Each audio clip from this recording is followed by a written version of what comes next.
Okay, today we will discuss about pharmacology.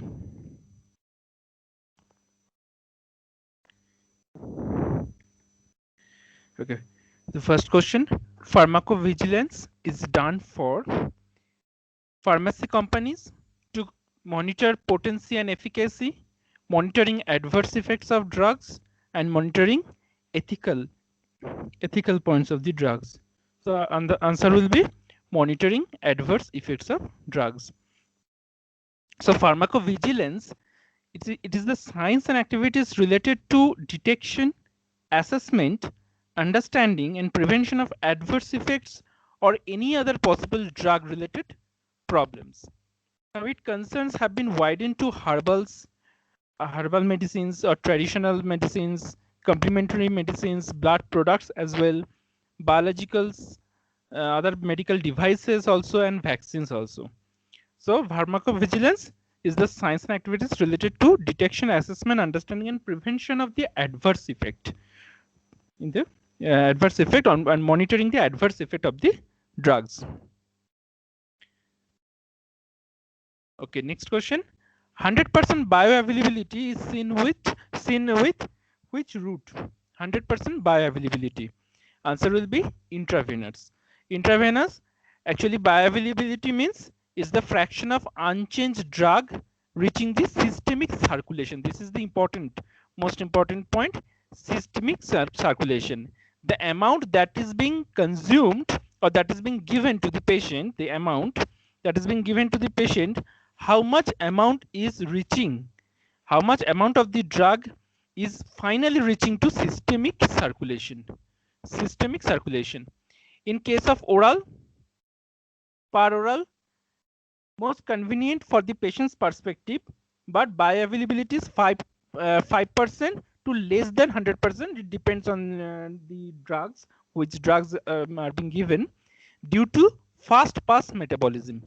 Because fast pass metabolism occurs in liver, and we know liver is involved in detoxification of detoxification. So most of the drugs will be removed by the liver, and much lesser amount of drugs will ultimately reach the systemic circulation. But in case of intravenous, we can understand that it is given to the systemic circulation directly, bypassing bypassing the bypassing the fast pass metabolism, fast pass metabolism,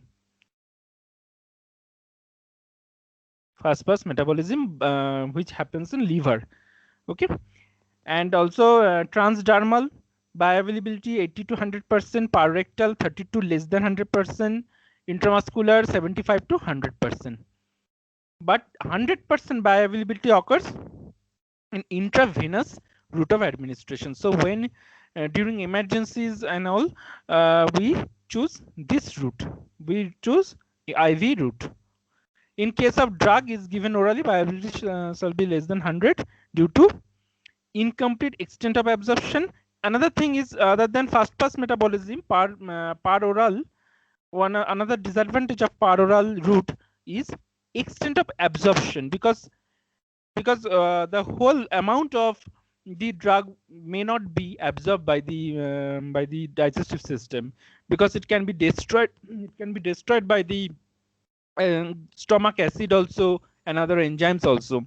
It gets broken down, degenerates.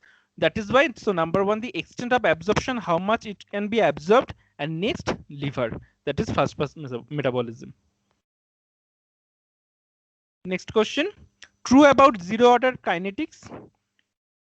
Rate of elimination is independent of plasma concentration. Rate of elimination is dependent on plasma concentration. Clearance of drug is always constant. Half-life of drug is constant. And the answer will be A, rate of elimination is independent of plasma concentration. So in pharmacokinetics, drug clearance, rate of elimination, and half-life is given by the order of kinetics, as we know, by zero order kinetics, that is by zero order kinetics or first order. So we can see a table differentiating between the zero order kinetics and first order kinetics. In zero order kinetics, rate of elimination is In zero order kinetics, rate of elimination is independent of plasma concentration, while while in first order order kinetics, it is directly proportional to the plasma concentration. Clearance is more at low concentration and less at high, whereas clearance remains constant. And half-life less at low concentration and more at high concentration. Here also in first order kinetics, half-life is constant, and constant amount of drug is eliminated, constant fraction. This is amount and this is fraction, and only few drugs follow zero order kinetics while most of the drugs follow first order kinetics.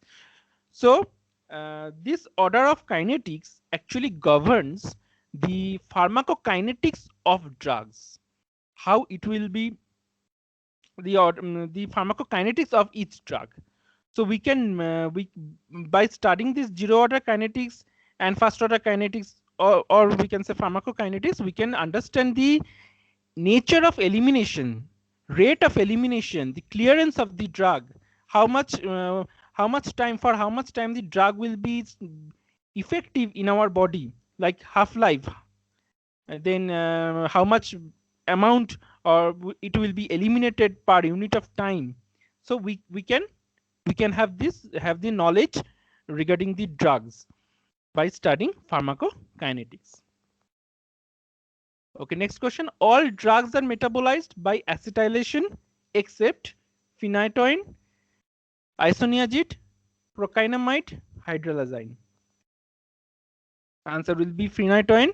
So all drugs are metabolized by acetylation. That means isoniazid metabolized by acetylation, procainamide also, and hydrolazine also, but not phenytoin. So what is acetylation? Compounds having amino or hydrolazine residues are conjugated with help of N-acetyl transferase enzyme. So conjugated. Compounds having amino and hydrolazine residues are conjugated. That is the point.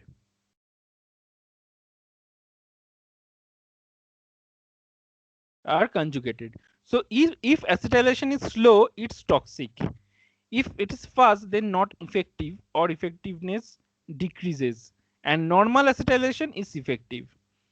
So these drugs, those are those follow acetylation are sulfonamides like dapsone example, hydrolazine, antihypertensive drugs. It's a antihypertensive drug. Then isoniazid is an anti-TB drug, and procainamide is antiarrhythmic drug.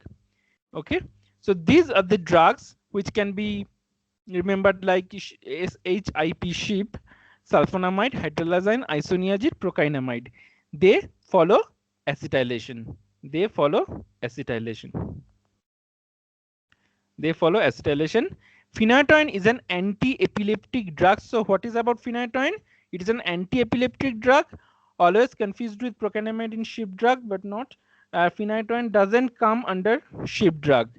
And phenytoin hydroxylation in liver is carried out by cytochrome P40.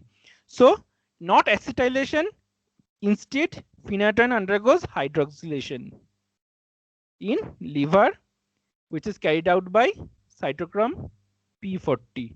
Here you see acetylation is carried out by N-acetyl transferase enzyme, while hydroxylation is carried out by cytochrome P40, and phenytoin is the drug. Another thing is important for FMG is this SHIP drug, SHIP drugs causes SLE. SLE, systemic lupus erythematosus.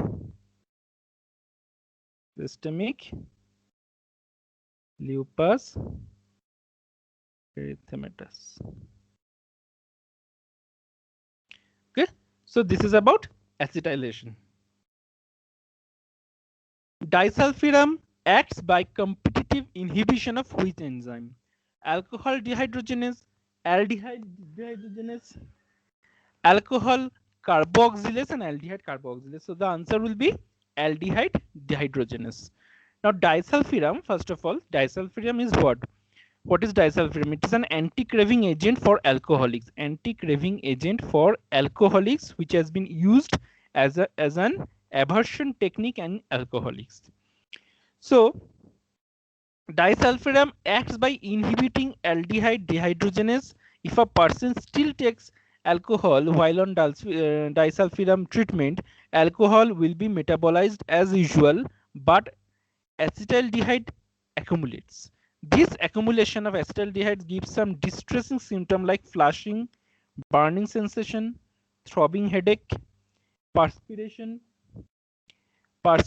dizziness, vomiting, confusion, and circulatory collapse. And that is why it is recommended only for those alcoholics who are motivated and sincerely desire to leave the habit.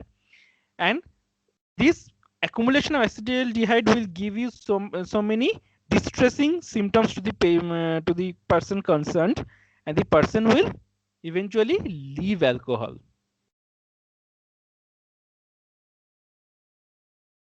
Will try to leave alcohol. Okay, so this is by giving distressing symptoms, it is being tried that the person concerned will leave alcohol while on disulfiram. So drug causing disulfiram like reactions. So when disulfiram is given, patients are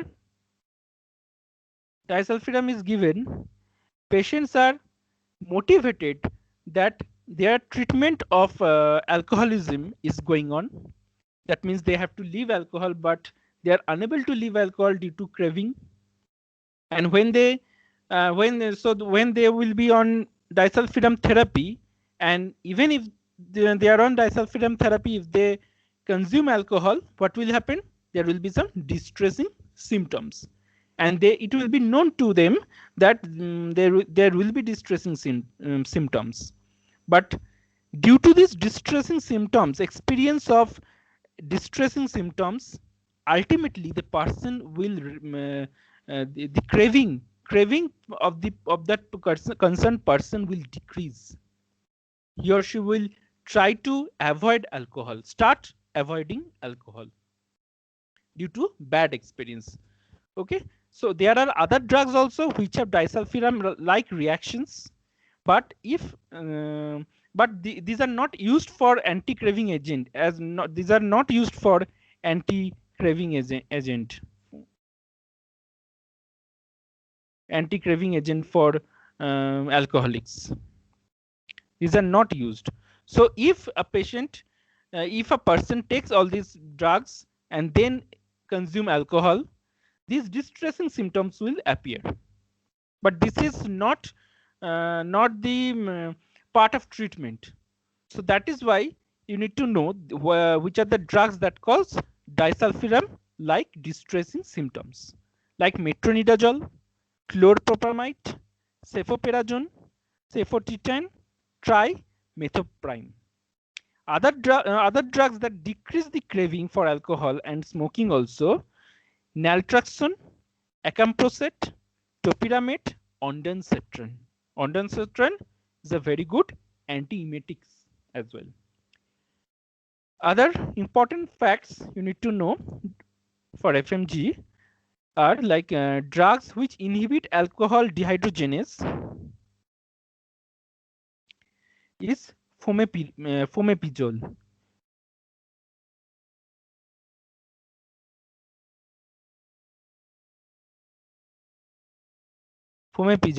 Antidote for methanol poisoning is best is fomepizole, and ethanol is also there.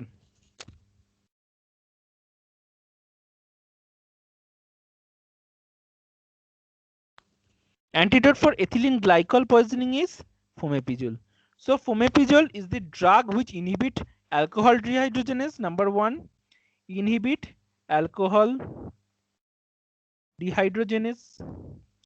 Number 2, antidote for methanol poisoning. Antidote for methanol poisoning And number 3, antidote for ethylene glycol poisoning. Ethylene glycol poisoning. Antidote for ethylene glycol and methanol poisoning, and as well as it inhibits alcohol dehydrogenase, fomepizole. And another thing is that antidote for methanol poisoning is also ethanol, but better than ethanol we have fomepizole. Okay, next question. Which of the following drugs is an enzyme inducer? Rifampicin, isoniazid, ketoconazole, erythromycin. So this type of question recently being asked also within this 2017, 18 or 19. So these are very important type of basic question. So answer will be rifampicin. Rifampicin is an enzyme inducer. Enzyme induction involves which enzyme? Microsomal enzyme in liver. But the question will come as like this only, enzyme inducer, because they are being known as like this only. Just they will say which one of this is enzyme inducer or enzyme inhibitor. Okay, so you need to know that when they are telling in enzyme inducer or inhibitors, microsomal enzyme, these are microsomal enzymes in liver as well as in other organs also. Okay, so it increases the rate of metabolism 2 to 4 times, and the effect of drug decreases. So if enzyme is induced, then metabolism enzyme inducers increases the metabolism of the drug. Metabolism of the drug increase means their availability or effect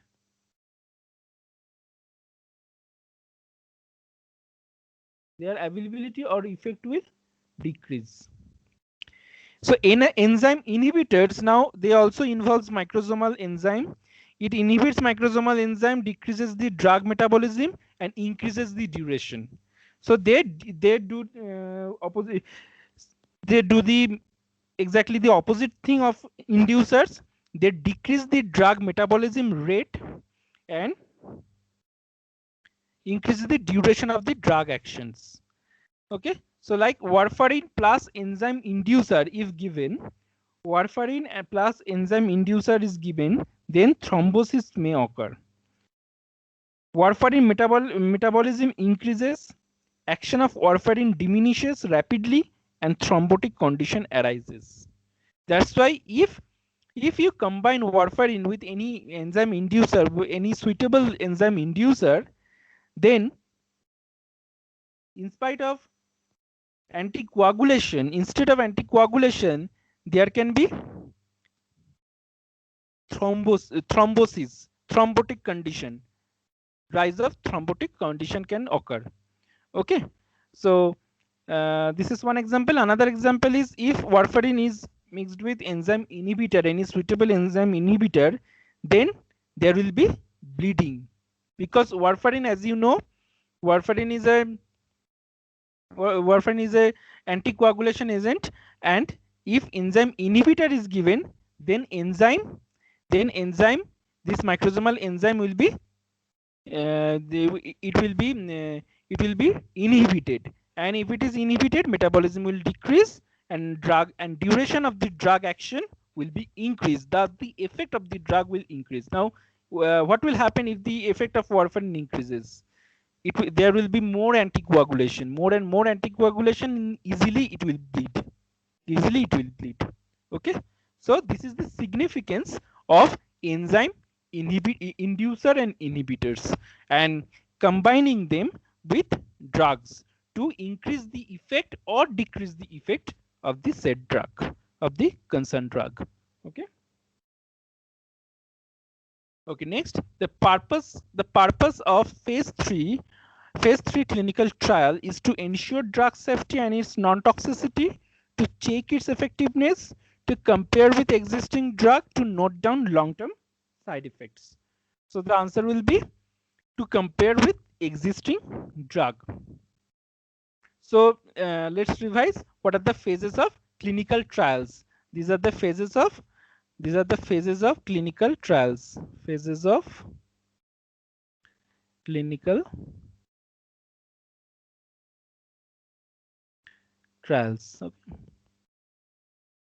Clinical trials for a new drug. It can be vaccine also. Okay, phase 1 is the purpose, the significance of phase 1. Phase 1 is safety and non-toxicity.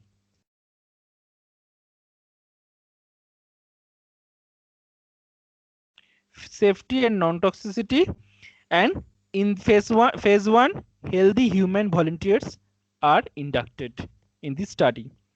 Next, phase 2, there will be no more volunteers. There will be patients of the concerned disease, and minimum of 20 to maximum of 200 patients or subjects are required.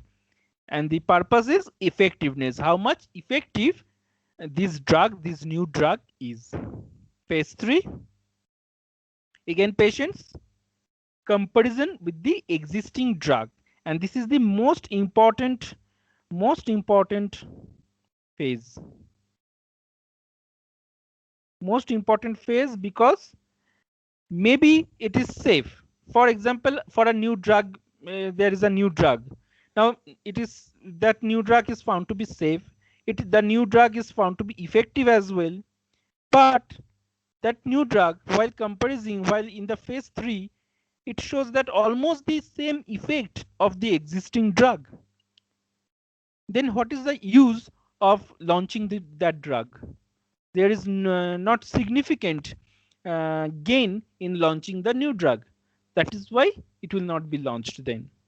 The effectiveness should be much more, significantly more than the existing one, and also safety. So phase 3 is the most important phase, and after phase 3, the drugs are launched. If phase 3 is passed, then the drugs are launched in the market. And phase 4 also in the patients, and long-term side effects and post-marketing surveillance. Very important. This both the phrase long-term side effect, to check the long-term side effects, and those drugs will be available to the patients in hospitals and institutes, and it will be the study of those patients will be done to identify any other long-term side effects are there or not. Okay, and each of these phrase, like safety and non-toxicity, phase 1, effectiveness, phase 2, comparison with existing drug, phase 3, long-term side effects or post-marketing surveillance, phase 4. Each of this phrase or each of this purpose is very important with the corresponding phases for FMG. Very commonly asked question, one of the commonly asked question is, post-marketing surveillance is done in which phase of the clinical trial? Phase 1, 2, 3, 4. So phase 4. Okay. Next, which one of the following phase? All of the following phase includes patients, except phase 1, healthy human volunteer. Okay. So these are the important questions that are asked from clinical trial, from the facts of clinical trial in FMG. Okay, next question. Midodrine is used in hypertension, orthostatic hypotension, increasing cardiac output, decongestant, and the answer will be orthostatic hypotension. Midodrine is directly acting sympathomimetics. And primary indication of midodrine is the treatment of orthostatic hypotension. and typically due to impaired autonomic nervous system, this orthostatic hypotension occurs, which typically occurs due to the impaired ANS function. And also it may also cause hypertension when patient is supine. Midodrine may cause hypertension if the patient is in supine position. Okay, and midodrine is an alpha 1 selective alpha 1 selective adrenergic agonist, adrenergic receptor agonist. Very important, need to remember what type of drug. Alpha 1 selective adrenergic agonist increases peripheral vascular resistance. Peripheral vascular resistance, if it is increased, then what will happen? Hypotension will be relieved. It will go towards hypertension, towards increasing the BP, not hypertension. Obviously, hypertension is not desirable outcome. But from hypotension, normal BP is desirable outcome. Arteriolar and venous tone increases. Arteriolar and venous tone increases and results in rise in sitting, standing, supine, systolic and diastolic blood pressure in patient with orthostatic hypotension.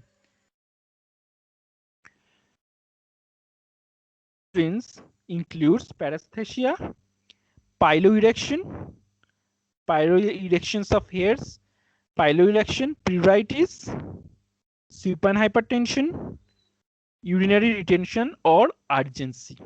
Because this is associated, this is interrelated. Like if urine get retention occurs, there will be urgency to go for urination. Okay, so urinary retention and urgency. Okay, next, orthostatic hypotension is defined as the reduction in systolic blood pressure of at least 20 mmHg or diastolic blood pressure of at least 10 mmHg within 3 minutes of standing or head up tilt or tilting table or tilting the head will cause systolic blood pressure to drop 20 mmHg and diastolic to drop at least 10 mmHg. That is orthostatic hypertension. Okay, and delayed orthostatic hypotension, or sorry, not hypertension, hypotension, orthostatic hypotension. And delayed orthostatic hypotension occurs beyond 3 minutes of standing. This occurs, otherwise it occurs the without delayed or the time when it is the concerned person will stand, then only hypotension will occur, or the head will be tilted, then only hypotension will occur. But in case of delayed orthostatic hypotension, there will be gap of 3 minutes between the action and the hypotension. Action means either standing or tilting up the head. So occurs beyond 3 minutes of standing and may reflect mild or early form of sympathetic adrenergic dysfunction. Okay, this is about orthostatic hypotension. And for this orthostatic hypotension, we give midodrine. Midodrine, which is alpha 1 selective adrenergic agonist. Okay, next question.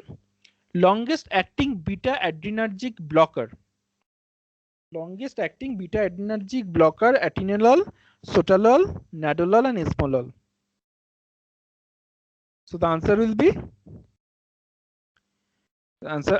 nadolol. Now, beta antagonists are rapidly distributed and large volumes of distribution occurs. So most beta antagonists have half-lives of range of 3 to 10 hours, in the range of 3 to 10 hours, and major exception is esmolol, which is rapidly hydrolyzed and has half-life of approximately 10 minutes. Otherwise, other beta antagonists have half-life of 3 to 10 hours. Therefore, esmolol is the shortest acting. So esmolol is the shortest acting.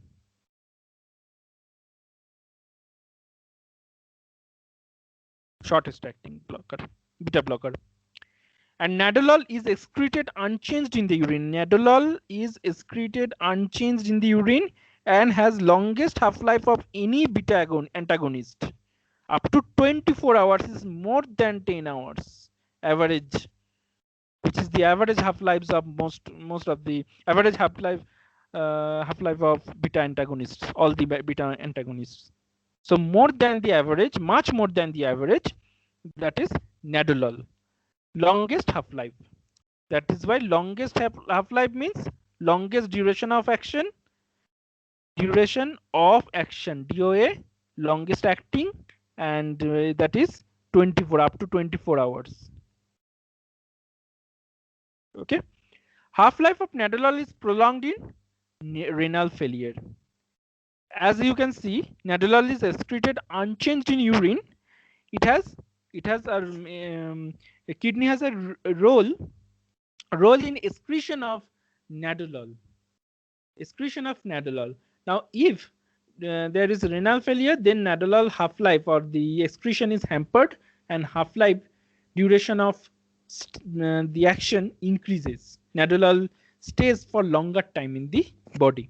Therefore, it is contraindicated in renal failure. Because need to remember that the more time a drug will be present inside the body, there will be side effects also. Next, beta blockers, which are contraindicated in renal failure. Are atenolol, nadolol, because half-life will be prolonged. Half-life will be prolonged in renal failure, and sotalol. These three drugs should be contraindicated in renal failure. So other important facts for FMG about beta blockers. Beta 1 receptors are present mainly on heart. Beta 1 receptors are present mainly on heart, and therefore beta 1 blockers are for cardiac condition only. So ultimately beta 1 blockers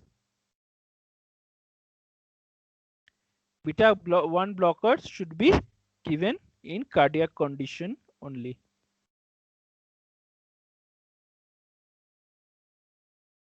Okay, next is beta 2 block receptors are present mainly on respiratory pathway and some on liver, uterus, and bladder. So therefore, beta 2 stimulators are used in conditions like asthma, preterm labor, urinary incontinence.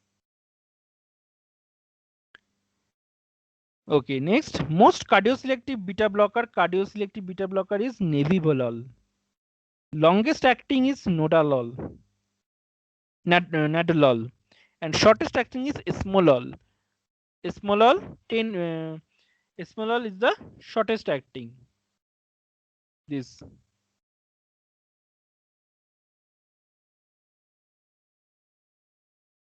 Half-life is 10 minutes.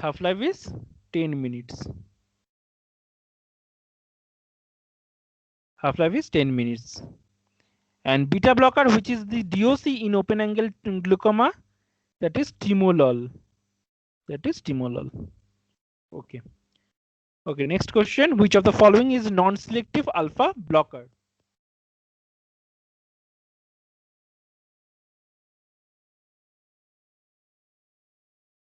Which of the following is a non-selective alpha blocker? Prazosin, terazosin, tolazolin, and doxazosin. Answer will be tolazolin is the non-selective alpha blocker. So what are the non-selective alpha blocker? Let's revise. Phenoxybenzamine, phentolamine, tolazolin, argotamine, argotoxin, and chlorpromazine. So phenoxybenzamine is alpha 1 selective blocker. These are selective alpha blockers. These are selective alpha blocker. These are selective alpha blocker. Alpha 1 selective blocker, prazosin, terazosin, doxazosin, alfezosin, and alpha 2 selective blocker is ehambine, which is of no clinical use. These are alpha 1, these are all alpha 1. These are all alpha 1 blocker, and this is alpha 2 blocker, which is not of clinical use so much nowadays. And these are all non-selective. That means alpha 1 plus alpha 2 both. Phenoxybenzaimine, phentolamine, cholazoline, argotamine, argotoxin, and chlorpromazine. Now, alpha 1 receptor is further divided in a receptor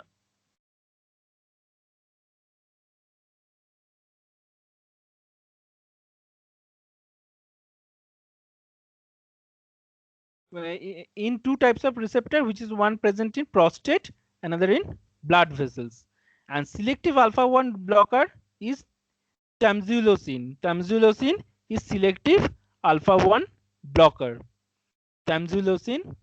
And in hypertensive patients with benign BPH or benign prostatic hyperplasia, DOC is alpha 1 blocker, prazosin, very important, and also terazosin, doxazosin, and alfuzosin. Okay, all these can be given in hypertensive patients with BPH. Hypertensive patient with BPH, do remember, very important question. Hypertensive patient with BPH, but we will go for selective alpha blocker. Selective alpha blocker.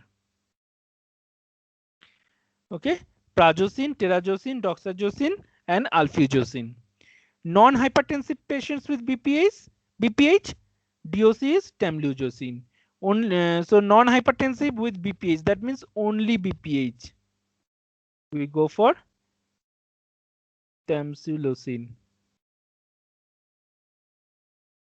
Side effects of selective alpha 1 blocker is postural hypotension. So alpha 1 blocker, this alpha 1 blocker side effect is postural hypotension. Postural hypotension due to posture, sudden standing and tilting of head. Oh, okay, so postural hypotension.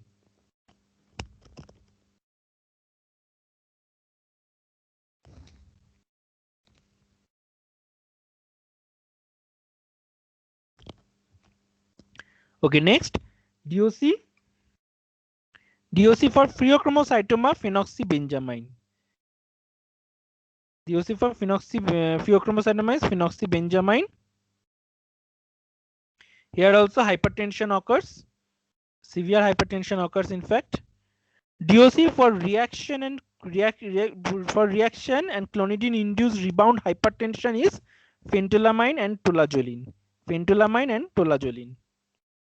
Okay, so go through this DOC and also these points, important points like hypertension with BPH and BPH without hypertension, tamsulosin, and hypertension with BPH is selective alpha blocker. Those are prazosin, terazosin, doxazosin, and alfuzosin. Okay, so these are all important. And very basic question like this: which of the following is a non-selective alpha blocker? Just remember this table, which are the names of the alpha blocker which are non-selective, names of the alpha blocker which are selective. Okay, that is also important.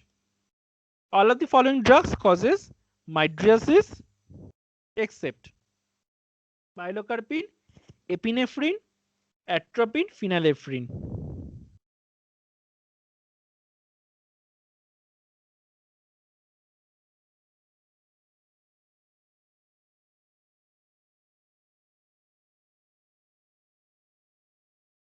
So which are mydriatics? First of all, we will revise a little. Which are mydriatics? Those agents which dilate the pupillary diameter. Dilates the pupillary diameter to facilitate fundoscopy.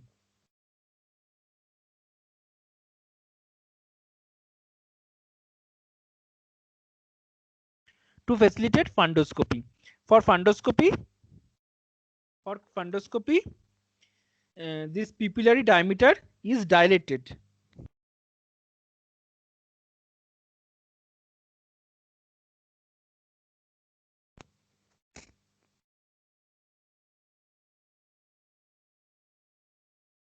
Pupillary diameter is dilated so that fundus of the eye can be visible.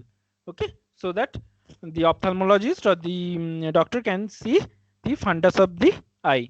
So this pupil needs to be dilated in order to facilitate the visibility.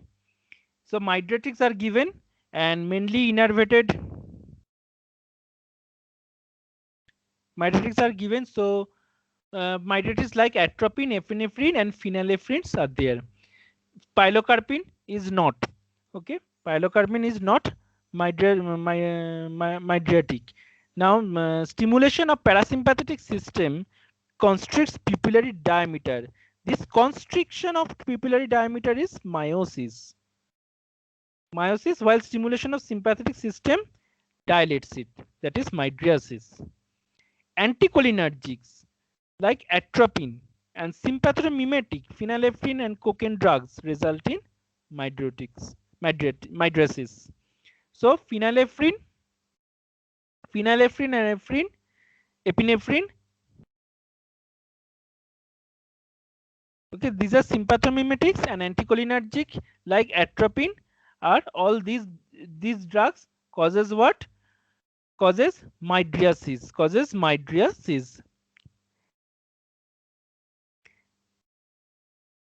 And pilocarpine is parasympathetomimetic, which is a meiotic agent, which constricts pupillary diameter,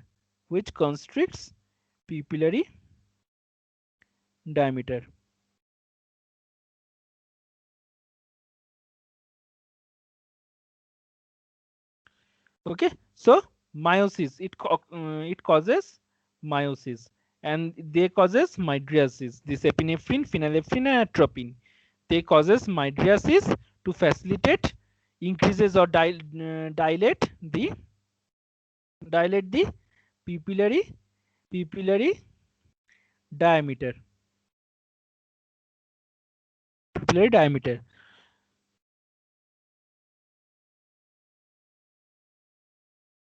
Atropine is parasympatholytic drug acting as mydriatic and cycloplegic agent as well. And mydriasis is used for fundoscopy for full visualization of the retina, but contraindicated in glaucoma. Mydriasis and is contraindicated in glaucoma.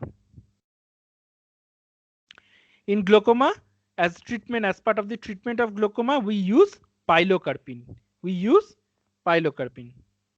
Okay, and agents like epinephrine and phenylephrine are sympathomimetic drugs.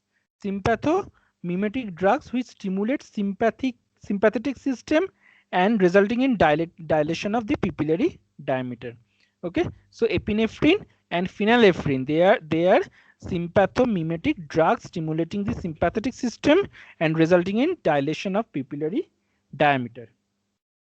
Okay, next question, mechanism of action of oxybutynin.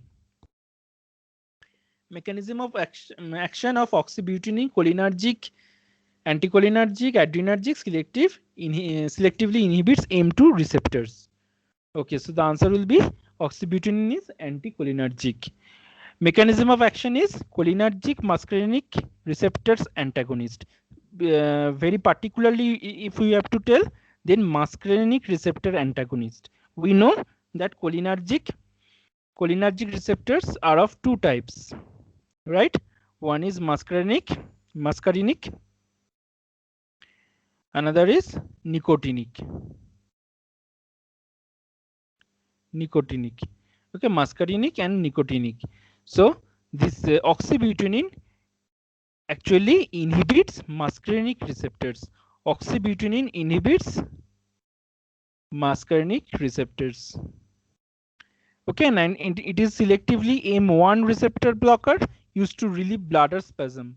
used to relieve bladder spasm after urologic surgery.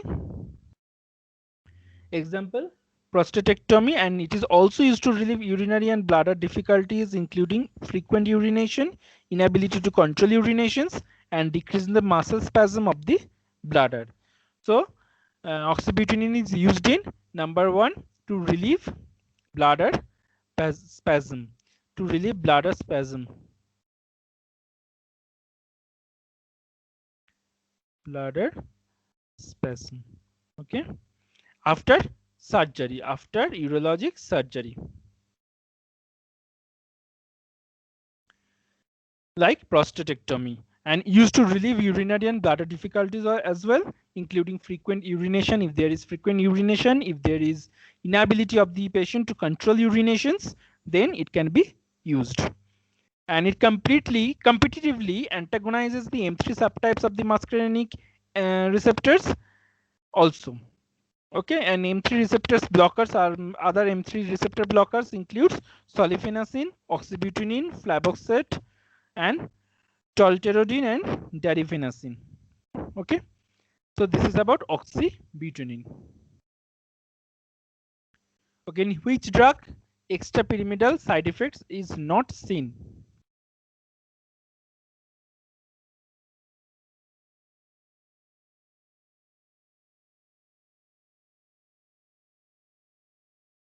In which drug extrapyramidal side effects is not seen? Haloperidol, carbamazepine, chlorpromazine, and flufenazine. So the answer will be carbamazepine. Now, in which drug extrapyramidal side effects is not seen? In carbamazepine, it is not seen. Now, what are extrapyramidal side effects? First of all, these extrapyramidal side effects are due to excess blockade of dopamine receptors in basal ganglia, leading to Parkinsonism, not Parkinsonism, Parkinson-like symptoms like slow movement, including bradykinesia, akathisia, stiffness, and tremor. So, extrapyramidal symptoms or extrapyramidal side effects. What are these? These are first it starts with tremor actually. Then, if it with its severity, with its increasing severity, there will be stiffness, bradykinesia,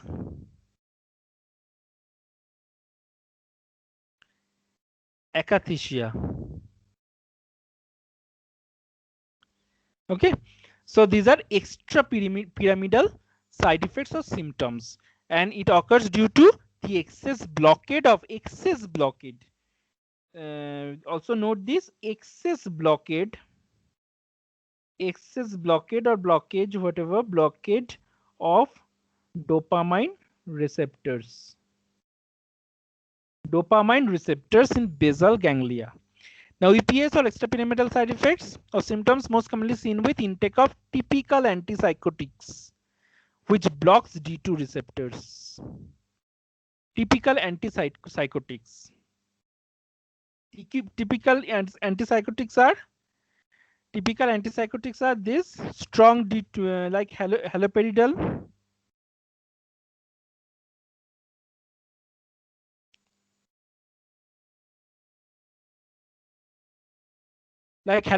has the maximum risk of EPS.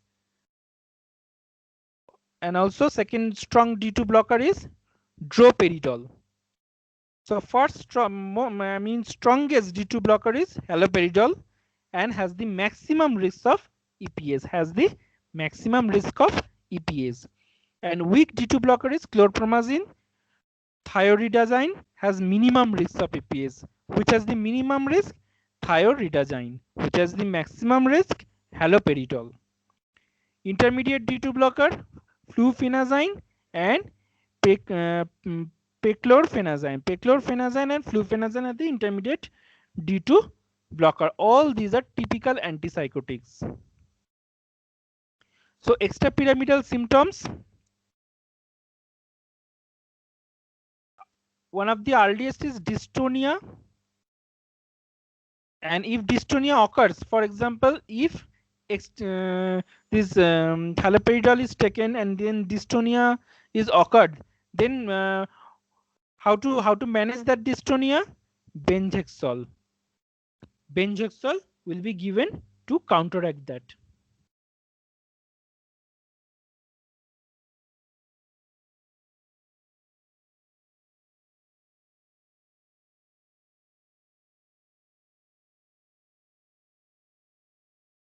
Okay, so this is the earliest EPS, dystonia. Dystonia is the earliest EPS. Earliest EPS. Dystonia is basically nothing but involuntary muscular contraction. Involuntary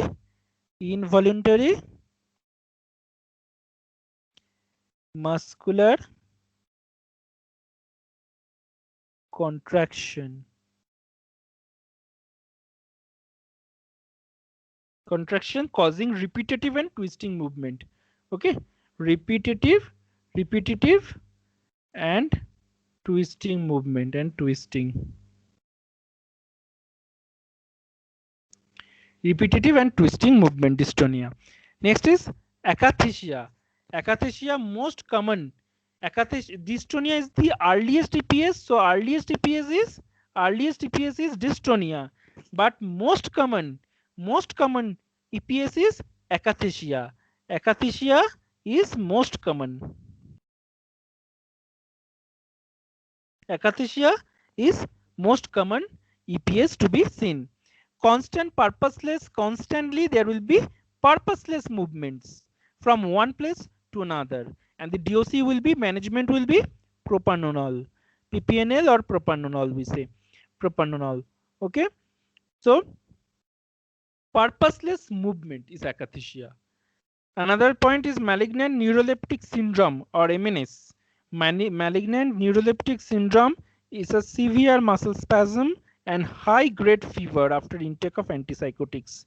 That is MNS. So antipsychotics like haloperidol, like droperidol, can lead to severe muscle spasm and high-grade fever. That will be called as malignant neuroleptic syndrome. Okay, and DOC will be dantrolene. DOC will be dantrolene. Each of these DOC, like dystonia, DOC is benzoxol, akathisia, DOC is propranolol, malignant neuroleptic syndrome, DOC is dantrolene. Very important. And about EPS, very much important about EPS. This topic is very much important for FMGE. Okay, it's true about BJD or benzodiazepine. It's a GABA mimetic. It's a GABA facilitator, not a safe drug and powerful enzyme inducer. So the answer will be GABA facilitator. Facilitator.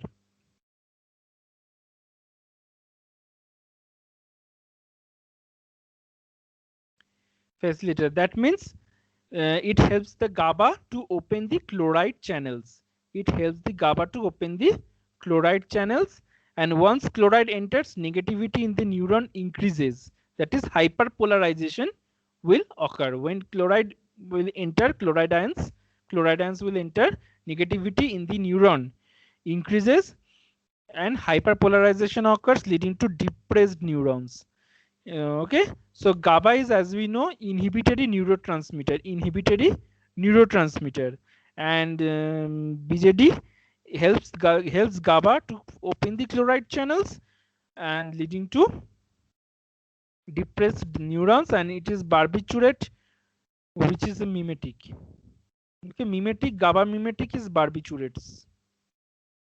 One of the GABA mimetic is barbiturates. Always this also remember, barbiturate is GABA mimetic. Okay, so the difference between BJD and BJD or benzodiazepine or and barbiturates. First of all, BJD, you see increased frequency of channel opening. Increased frequency of channel opening, especially the chloride channel, right? Especially the chloride channel opening actually. Okay, and increase duration of channel opening. Increase duration, that means barbiturate do not easily open the channel. It takes time, so increase the duration of opening of the channel. Next, BJT is a GABA facilitator, while barbiturate is a GABA mimetic. Dose response curve is flat, while dose response curve is steep in barbiturate. BJT is a safe drug, while barbiturate is obviously not safe drug. Then BJT is non-enzyme inducer, no drug interaction, non-enzyme inducer, while barbiturates is powerful enzyme inducer, powerful drug enzyme inducer.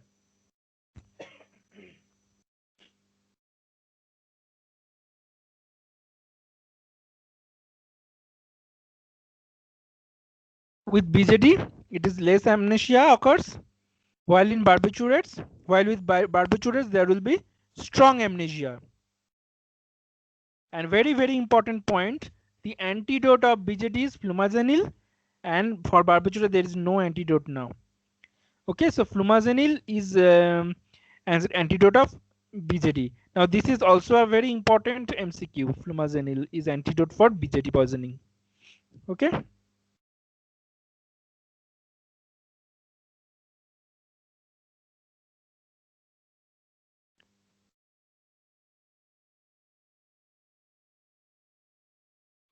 Okay, next, reverse stigmine is given in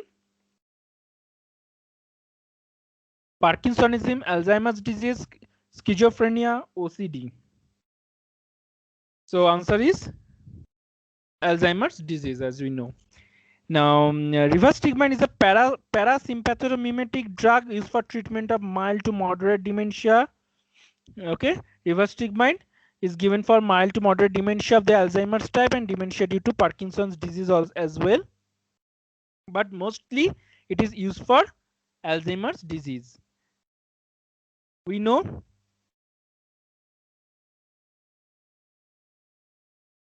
for Alzheimer's disease, DRG, donepezil, rivastigmine, galantamine, and tacrine. These are the drugs for Alzheimer. Donepezil, rivastigmine,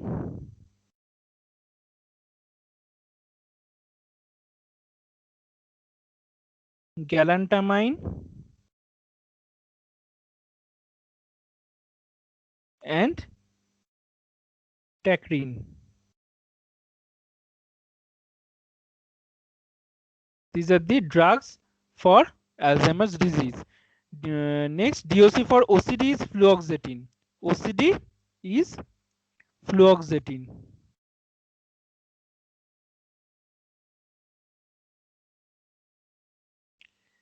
OCD is fluoxetine. DOC for Parkinsonism is ropinirole and pramipexole.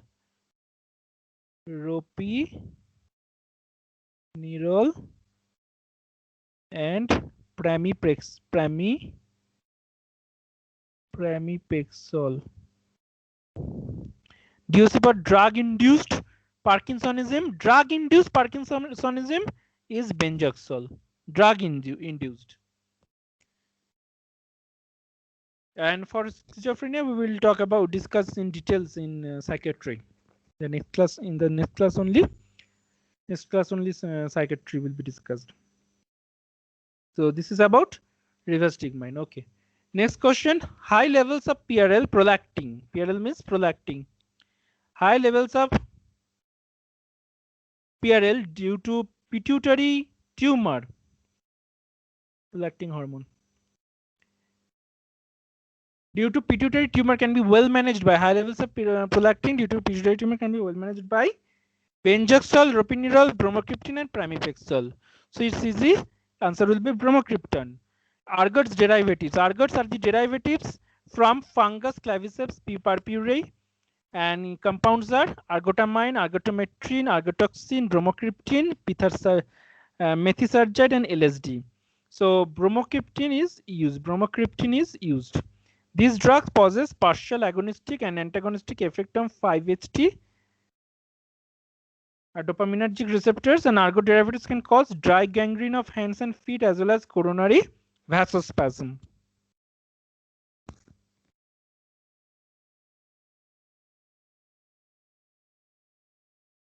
Next, ergot derivatives are highly specific for migraine pain, and they are not analgesic for any other condition. So they are highly specific for migraine pain, and are not they are not analgesic for any other condition, only for migraine pain. Only for migraine pain. And bromocriptine is extremely effective in reducing the high levels of prolactin resulting from pituitary tumors, even been associated with the regression of the tumor in some cases. And benzoxol is the DOC for drug-induced Parkinsonism. Benzoxol is DOC for drug-induced Parkinsonism that we studied in the previous slide. DOC in drug-induced Parkinsonism.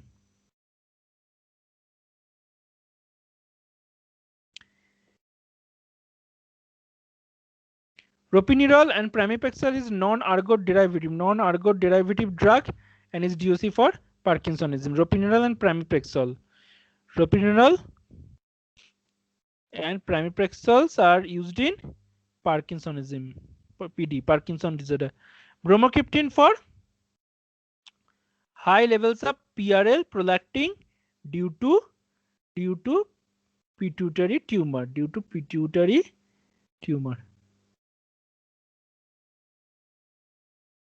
Okay. Okay. Next, phenytoin therapy may lead to which of the following? Microcytic anemia, thrombosis, hypercalcemia, folic acid deficiency. So phenytoin therapy lead to which of the following? Microcytic anemia, thrombosis, hypercalcemia, and folic acid deficiency. So the answer will be folic acid deficiency. Phenytoin therapy may result in folic acid deficiency. Phenytoin is a major epileptic drug. It's a major epileptic drug which is effective for treatment of partial seizure and generalized GTCA, so generalized tonic-clonic seizure. That is called grand mal. Okay, generalized tonic-clonic seizure, and is the treatment of status epilepticus as well. So phenytoin is an anti-epileptic drug effective for the treatment of number 1, partial seizure,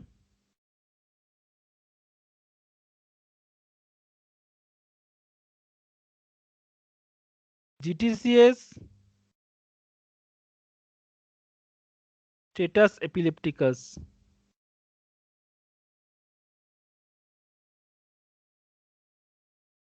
Status epilepticus. So mechanism is phenytoin blocks voltage gated sodium channels. It blocks voltage gated sodium channels by selectively binding to the channel in the selectively binding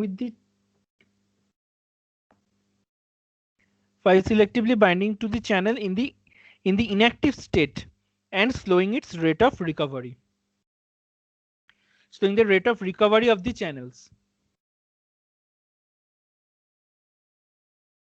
So if the recovery of the channels is slowed down, then depolarization will not occur easily, and in this way sodium channels will be blocked, and if sodium channels will be blocked, seizure will come down. And first of in the previous part of this class, we studied about kinetics, pharmacokinetics. So this drug phenytoin follows zero order kinetics. It follows zero order kinetics. It can also be used as an anti-arrhythmic drug as well for the treatment of digitalis induced arrhythmia.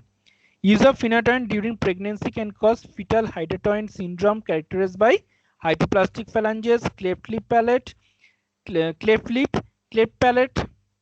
microcephaly, and occurs due to metabolite of phenytoin arene oxide. It occurs due to metabolite of phenytoin. Okay, so phenytoin during pregnancy can cause fetal hydantoin syndrome. This is important, and it is characterized by hypoplastic phalanges means small fingers, cleft lip, cleft palate, microcephaly.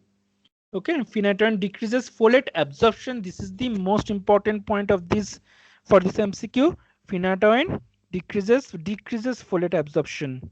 That is why folate deficiency occurs. Folic acid deficiency or folate deficiency occurs.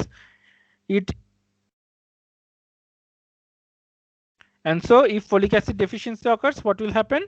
Megaloblastic anemia. Prolonged use of phenytoin results in gingival hyperplasia, that is gum hypertrophy. In simple language, gum hypertrophy.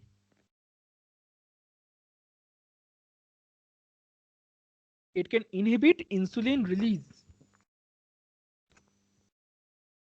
It can inhibit insulin release and can cause hyperglycemia. Phenytoin can inhibit insulin release and can cause hyperglycemia, because as you know, insulin helps in reuptake of the blood sugar. Reuptake of the blood sugar by muscle, by tissues and liver. So hyperglycemia will occur. That means blood sugar will not be taken up. And that's why there will be presence of large amount of glucose, blood glucose. Okay. So the side effects or adverse effect of phenytoin on long-term use includes hirsutism, coarsening of facial features, megaloblastic anemia, which can be treated with removing the deficiency. How to remove the folic acid deficiency? By giving folic acid. Okay, so megaloblastic anemia, vitamin D deficiency occurs, rickets and osteomalacia, vitamin K deficiency may occur, hyperglycemia may occur due to inhibition of insulin release, and sometimes hypersensitivity can also be found. Okay, so these are the adverse effects, side effects of phenytoin therapy.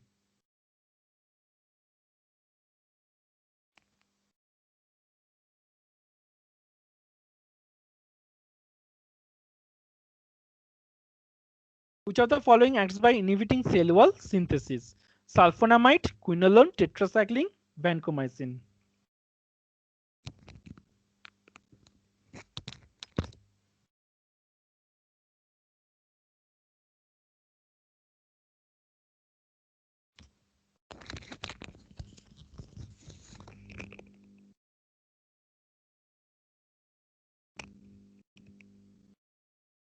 So which of the following acts by inhibiting cell wall synthesis? Sulfonamides, quinolone, tetracycline, vancomycin.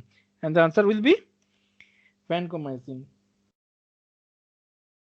Answer will be vancomycin. Okay, so let's revise the antimicrobials and how they and their mechanism of actions.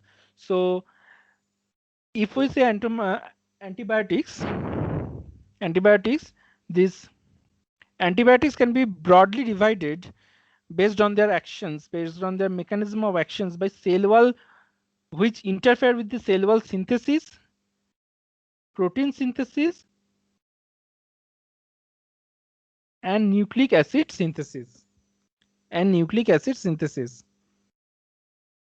Cell wall synthesis, protein and nucleic acid synthesis. So antibiotics which interfere with the cell wall synthesis are beta-lactams, vancomycin, bacitracin. Under beta-lactam we got penicillin, cephalosporin, carbapenem, and monobactam. Okay, another is folate next is nucleic acid synthesis. Under nucleic acid synthesis there is folate synthesis, DNA gyrase interfering with DNA gyrase and interfering with RNA polymerase.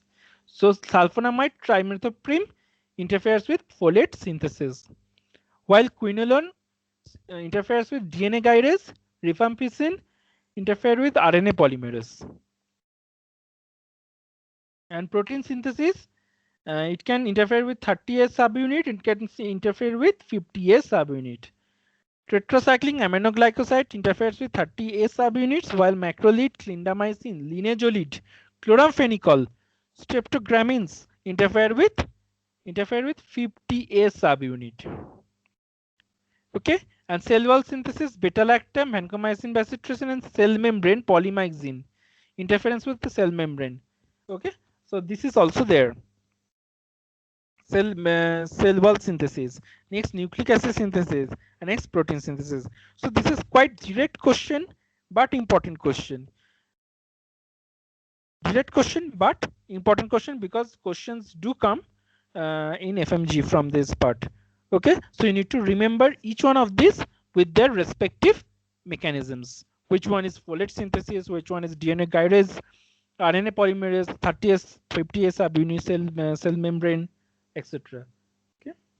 Next question: a patient with watery blisters, as you can see in the picture, itchy papillovesicular eruptions present. So lab result confirms the presence of IgA. IgA. So watery blisters, itchy papillovesicular eruptions, and IgA presence. So DOC is dapsone, colchicine, tetracycline, sulfapyridine. Sulfapyridine. So let's see the answer. Is dapsone first of all. Now what is this? First of all, you need to understand what is this condition. The condition is dermatitis herpetiformis. This is dermatitis herpetiformis. From the picture and the features and the lab results, you need to conclude. Okay, the the features are chronic blistering skin condition characterized by blisters filled with watery fluid. Blisters filled with watery fluid. DH or dermatitis herpetiformis is neither related to nor caused by herpes virus. The name means it is a skin inflammation having an appearance similar to herpes. So do not think that herpetiformis means it's related to some herpes virus or like that. No, it is not, because it looks similar. This appearance is similar to herpes. It is named like this, but there is no similarity. There is no association with herpes. Okay, it is characterized by itchy, intensely itchy chronic papillovesical eruptions. So this feature is very important. Papillovesical eruptions. Papillovesicular eruption. Plus, those are itchy. Distributed symmetrically on extensor surfaces like buttocks, back of neck, scalp, elbows, knees, back, hairline, groin or face.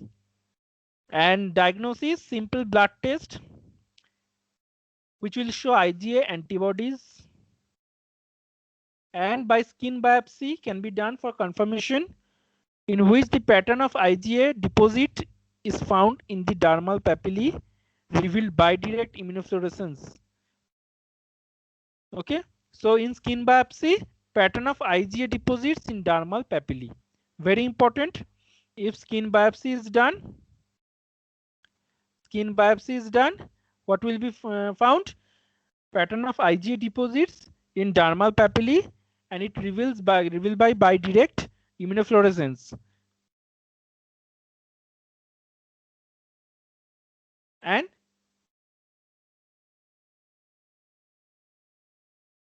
And by skin biopsy we can distinguish these dermatitis herpetiformis from IgA bullous dermatosis and other forms of dermatitis. Okay, so dermatitis herpetiformis can be distinguished from skin biopsy.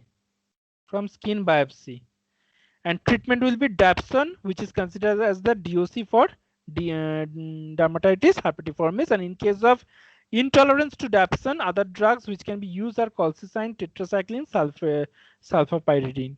Obviously, these three can also be used, but dapsone is the DOC. Okay. Okay. Next question. Scabies can be managed by which one of the oral drug? Benzyl benzoate, permethrin, ivermectin, dapsone. Answer is ivermectin. And so scabies, first of all, let's see what scabies is. Scabies is caused by ectoparasite Sarcoptes scabies, which is highly contagious. Mite burrows through the epidermis, laying eggs there, which form papules and intensely itch. It intensely each. And the most common site is finger waves. Finger waves in between two fingers. So the drug used is permethrin. It is a broad spectrum and potent insecticides, currently most efficacious, and the DOC for scabies. This is the DOC for scabies.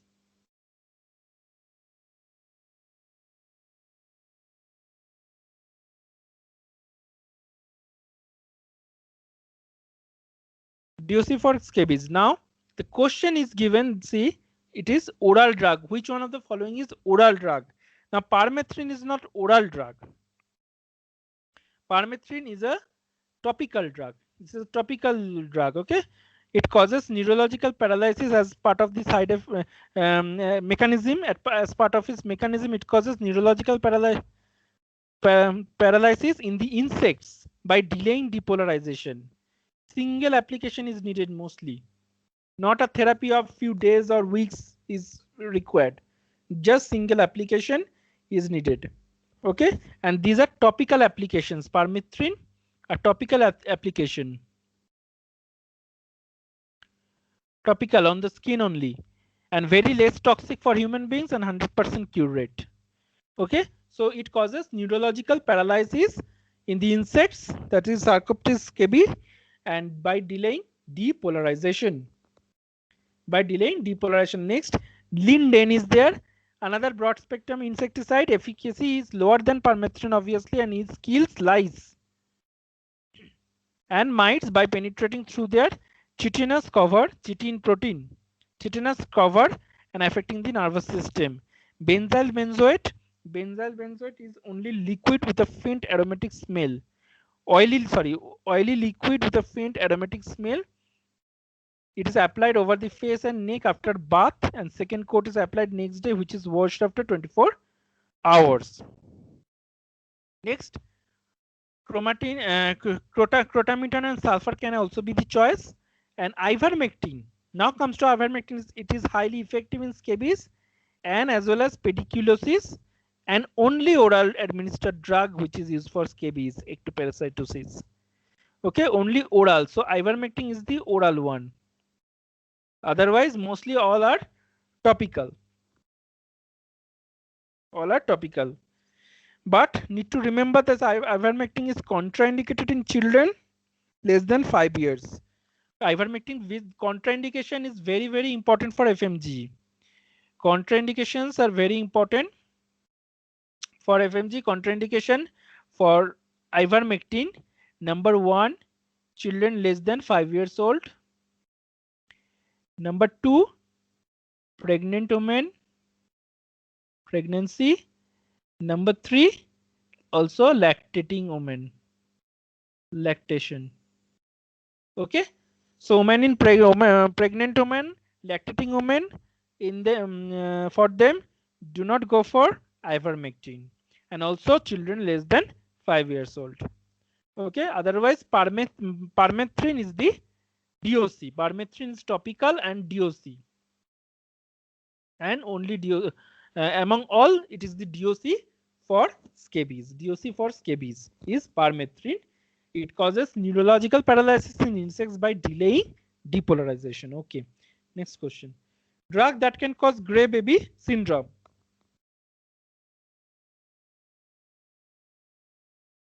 Tetracycline, chloramphenicol, vancomycin, clindamycin, and the answer will be chloramphenicol. Drug that causes gray baby syndrome. Now, first of all, we see some antimicrobial drugs and their side effects. Like chloramphenicol, side effect is gray baby syndrome and bone marrow suppression.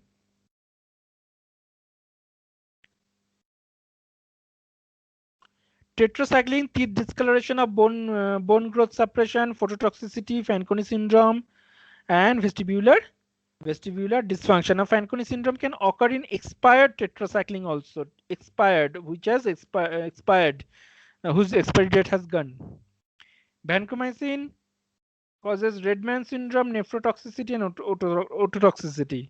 And clindamycin, pseudomembranous colitis. You need to remember all these full chart. So chloramphenicol causes gray baby syndrome and also bone marrow suppression. Next, important MCQ points. See, vancomycin DOC for MRSA or methicillin resistant staphylococcus aureus infection. DOC for MRSA is vancomycin. Against vancomycin never effect. Against vancomycin never.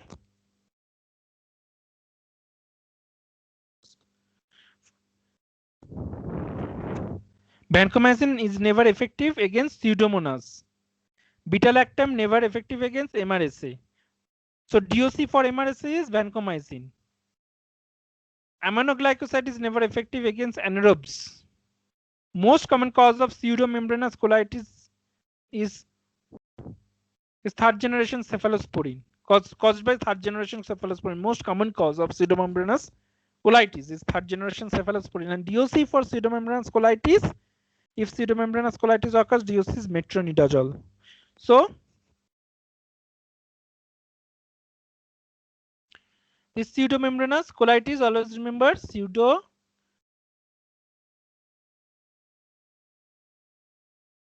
pseudomembranous colitis is caused by third generation. Most common etiology is third generation cephalosporin. Third generation cephalosporin. And also clindamycin. Clindamycin causes pseudomembranous colitis. And for DOC of pseudomembranous colitis is metronidazole. Metronidazole.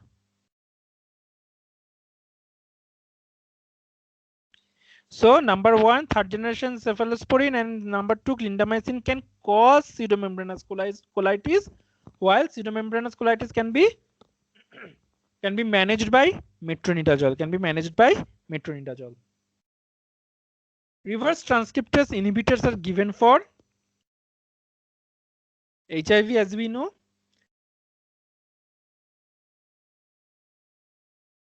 So there are two types: nucleoside reverse transcriptase inhibitors (NRTI), and another is non-nucleoside reverse transcriptase inhibitors (NNRTI).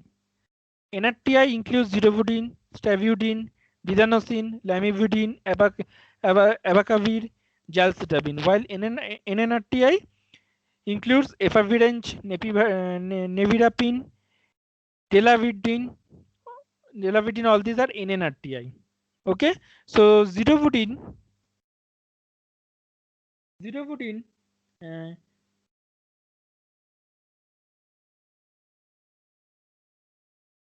So these reverse transcriptase inhibitors can be of two types.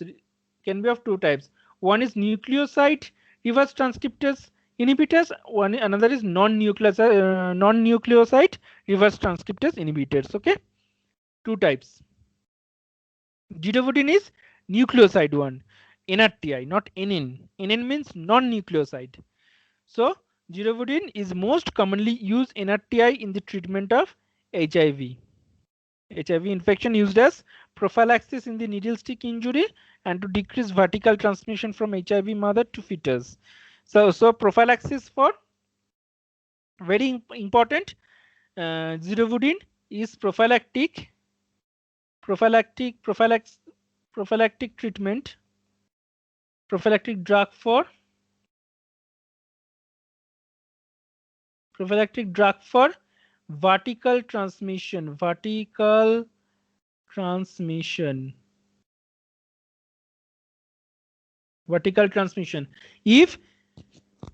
If pregnancy comes to a HIV positive mother, then zidovudine can be started as a prophylactic therapy in order to prevent HIV viral transmission from mother to child.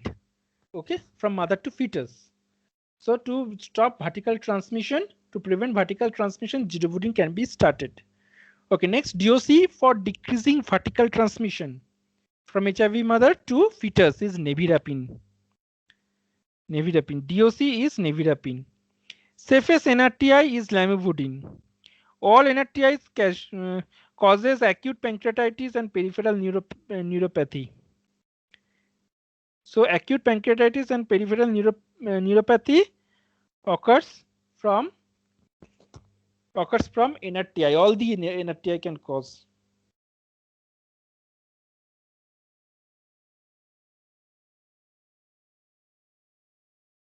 Maximum risk of acute pancreatitis among these maximum risk is didanosine. Maximum risk of acute pancreatitis. Maximum risk of acute pancreatitis. And maximum risk of peripheral neuropathy is stavudine. Stavudine. Maximum risk of peripheral neuropathy.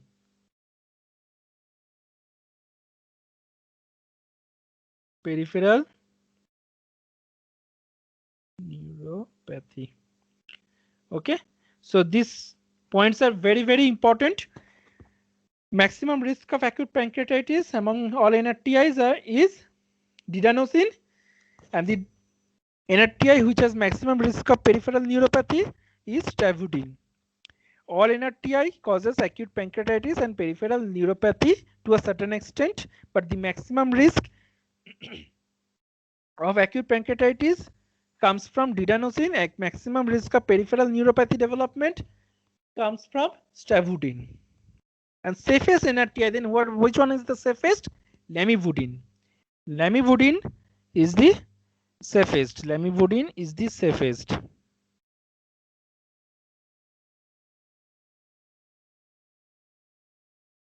Lamivudine is the safest. Okay, and nevirapine is the DOC for decreasing the vertical transmission. Probability of vertical transmission can be decreased by nevirapine, and also zidovudine. And one of the side effects of zidovudine is bone marrow suppression. Okay, next question.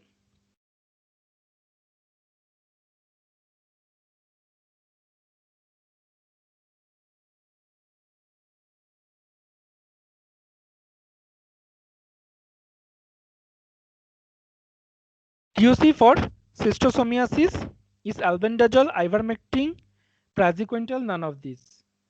And the DOC for schistosomiasis answer is praziquantel. Schistosomiasis is a type of infection caused by helminth subtypes that live in fresh water, rivers, lakes, and subtropical and tropical regions, known as bilharzia. Also, symptoms develop like flu-like symptoms like high temperature, fever, muscle aches, muscle pain, skin rashes, cough, urinary symptoms like cystitis, also hematuria. Okay, so fever, muscle pain, skin rash, cough, urinary symptoms like cystitis, and bladder infection, cystitis, and hematuria. So we revise. Now we will revise a little bit of helminthes, different types of helminthes and their DOC. First of all, helminthes can be divided into trematode, cystose, and nematode, right? So trematode includes blood fluke, that is Schistosoma japonicum, Mansoni, Schistosoma mansoni, and hematobium. Lung fluke, Paragonimus estermani. Liver fluke, Fasciola hepatica. All this for this DOC is for liver fluke DOC is triclabendazole can be given, but overall trematodes DOC is praziquantel, except Fasciola hepatica. For Fasciola hepatica, remember Fasciola hepatica, although it is a trematode, we do not use praziquantel as DOC. Instead, we use other drug, triclabendazole,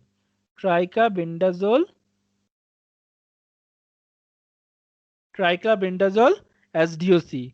And for other trematodes like lung fluke, Paragonimus ostermani, Schistosoma japonicum, blood fluke, we use praziquintal. Cystode. For cystode, praziquintal again. Cystode includes pork tapeworm, beef tapeworm like Tinea saginata, pork tapeworm Tinea solium, fish tapeworm Diphyllobothrium latam, dog tapeworm Echinococcus granulosus, dwarf tapeworm Hymenopsis nana, D nana, H nana, sorry, Hymenopsis nana, H nana. DOC is praziquintal again, praziquintal. Cystode. For cystode also praziquintal. So praziquintal is the DOC for trematode and cystode. Next we have nematode. Roundworm like Ascariasis, Ascaris lambricoides, Pinome like Enterobius vermicularis, Hookworm like N. americanus, A. duodenal, Whipworm like Trichuris trichiura, next Trichinella worm, Trichinella spiralis, guinea worm, filarial worm, Wucheria bankrupti, Onchocerca volvulus, Threadome strongyloides, Starcoralis. All these are nematodes. All these are nematodes.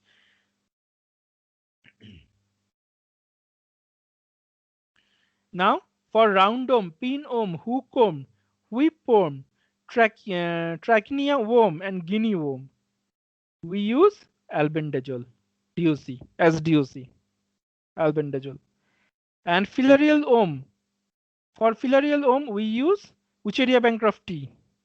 We use DEC or ivermectin. And for Onchocerca volvulus, Threadomes, Strongyloides starcoralis, we use ivermectin. So you need to remember this DOCs.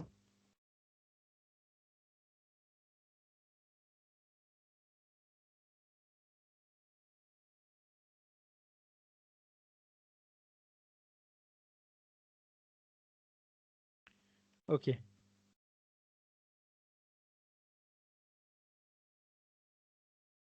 Okay, next, antihypertensive drugs. What are antihypertensive? The drug classifications are shown here. Number one, diuretics, ACE inhibitors, angiotensin blockers, calcium channel blocker, beta blocker plus alpha blocker, central sympatholytics, and vasodilator. Okay, and this table, you go through the table and you can see so the drug classifications are given like diuretics, thiazide and loop diuretics, potassium sparing diuretics, and the features of each of these drugs are given here in this table. Okay. Okay, so the PPT will be sent after the class also. Okay, next we have antibiotics and their mechanism of action. Many antibiotics are the names are present here, their type of action and the effects. What pharmacological effects, obviously. Okay, so what are the effects of pharmacological effects of this antibiotic, and this type of actions are given. Okay, next question: which of the following is not a mechanism of action of antihypertensive agents? Blockade of alpha adrenergic receptors, blockade of ATP sensitive K plus channels, blockade of noradrenaline release, blockade of beta adrenergic receptors. And the answer will be B, blockade of ATP sensitive K plus means potassium channels. Now, potassium channel openers, minoxidil and diazoxide, are used as antihypertensives.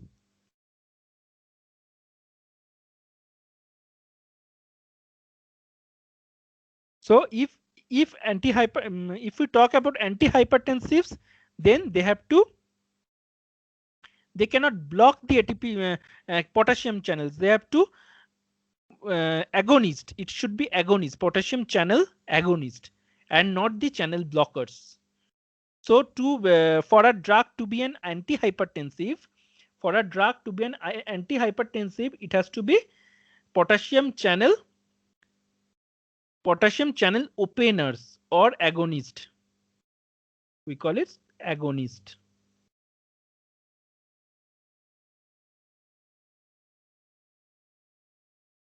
agonists. Okay. So K plus openers, that is minoxidil diazoxide. Antihypertensive drugs can act by the following mechanism. All the antihypertensive drugs must act according to these written mechanisms, like diuretics, what is thiazide and loop diuretics? Mainly they excrete sodium and water. They facilitate the excretion of sodium ions and water from the circulatory system. Vasodilators, they have mechanisms like they ultimately they dilates the blood vessels. They dilates the blood vessels. They dilates the blood vessels, and so the intravascular intravascular pressure decreases. Okay, intravascular pressure decreases, and these agents, vasodilators, achieve achieve the phenomena of vasodilatation of vessels by ino releaser ino releaser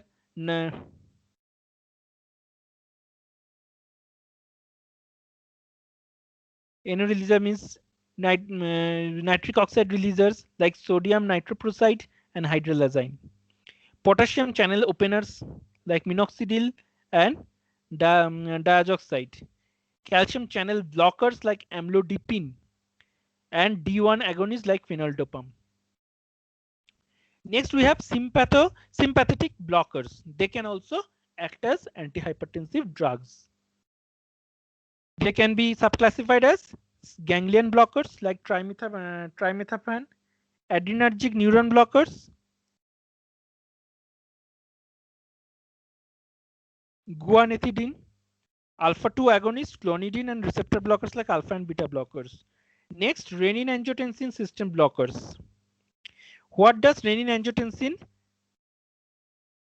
aldosterone system, right? RAAS. Renin-angiotensin aldosterone system. What does this do? What is the function of RAS system? They retain sodium and water. Retention of sodium and water. Sodium and water. So if we can block RAS, then what will happen? Sodium and water will not be retained, will be excreted out. Like diuretics, they directly excrete out. And RAS blockers, they do not directly excrete out, rather instead they inhibit the retention of sodium and water, ultimately facilitating the excretion of sodium and water. So renin inhibitors, we also studied about RAS system in the previous slides. Renin inhibitors, enalkeren, ACE inhibitors, enalapril, and ARB, losartan, and aldosterone antagonist, spironolactone. Okay, so these are the mechanisms, some common mechanism by which an antihypertensive drugs can act. So this is a table showing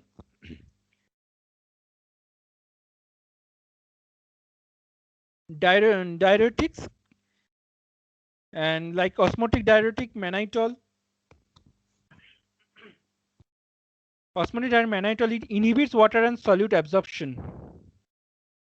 Loop diuretics, thiazide diuretics, K plus pairing diuretics like spironolactone, carbonic anhydrase inhibitors like acetazolamide. Okay, so they act in different part of the nephron. Okay, and we already studied about this, where they act in the physiology class. We have studied about this. Okay, so next question: which of the following antihypertensive Which of the following antihypertensive is contraindicated in pregnancy? Okay, contraindicated in pregnancy. Beta blockers, ACE inhibitors, methyl dopa, calcium blockers. So the answer will be ACE inhibitors are contraindicated in pregnancy. ACE inhibitors because they causes fetal growth retardation. Fetal growth retardation. Fetal growth retardation.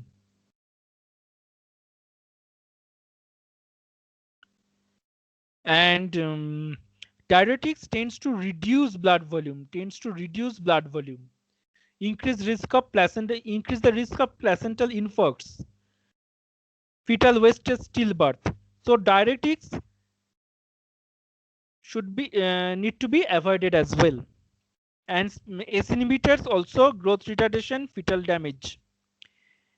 Propranolol causes low birth weight, neonatal hypoglycemia and bradycardia, while nitroprusside contraindicated in eclamptic mothers. So beta blockers can be given, methyl dopa can be given, and calcium blockers can be given in hypertension with pregnancy. So remember, hypertension with pregnancy, very important, even important for gynecology. Okay, means obstetrics. Okay, hypertension and pregnancy. Beta blockers, methyl dopa, calcium blockers can be given. Which cannot be given? Diuretics cannot be given. ACE inhibitors cannot be given.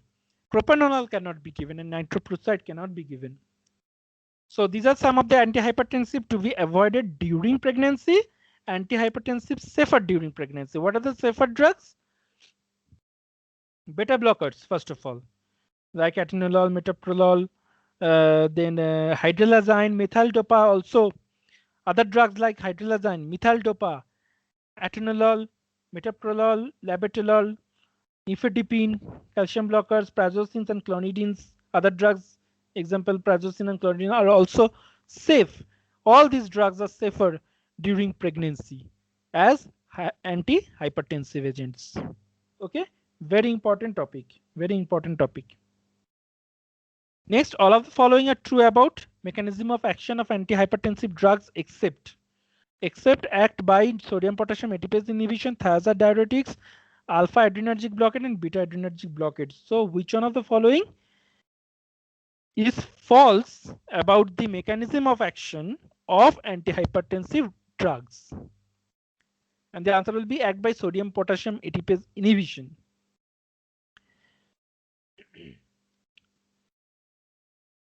Now,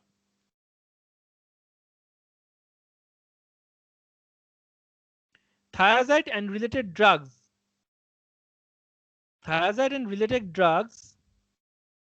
Clothalidone are the diuretic of choice in uncomplicated hypertensions, which acts by reducing plasma volume and decreasing the total peripheral resistance. Okay, and alpha receptors are present on vessel wall, which upon stimulation constrict the vessel wall and increase the peripheral receptors. Alpha adrenergic blocking agents like prazosin, terazosin, doxorubicin, phentolamine inhibit alpha receptors and decrease the peripheral receptors.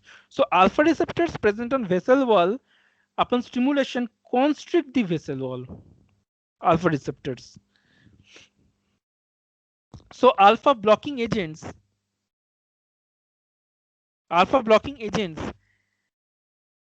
inhibit alpha receptors and so decrease the peripheral receptors, and so it can act as antihypertensive drugs. So all these can act as antihypertensive drugs.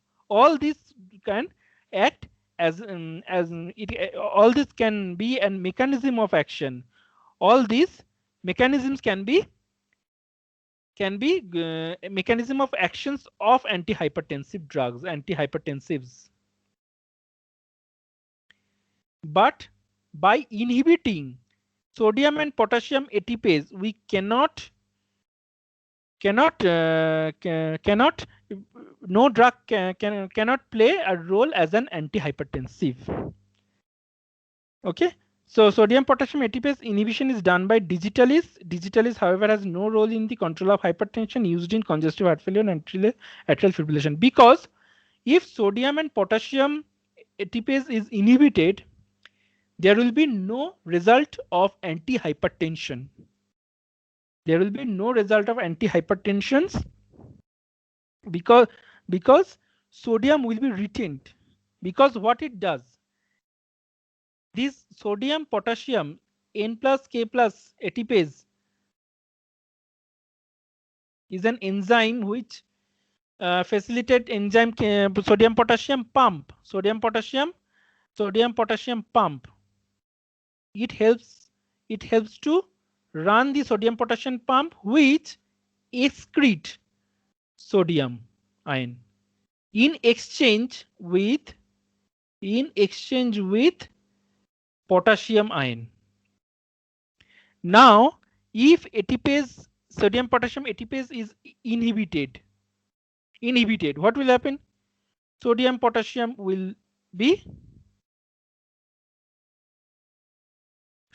pump will be inhibited, and excretion of sodium will not occur. So sodium will retention will occur.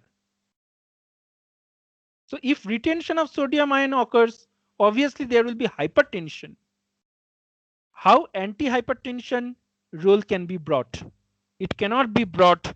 Antihypertensive role cannot be brought by inhibiting sodium potassium pump or sodium potassium, so Na plus K plus ATPase enzyme. Okay. But other mechanism of actions are favorable or are towards are the mechanisms of antihypertensions. Okay. If the drugs act by this mechanism, then those drugs can be used as antihypertensive agents, but not by this mechanism. A drug can play a role as antihypertensive agents. Anyway, next question. Which one of the following is true about statin drugs?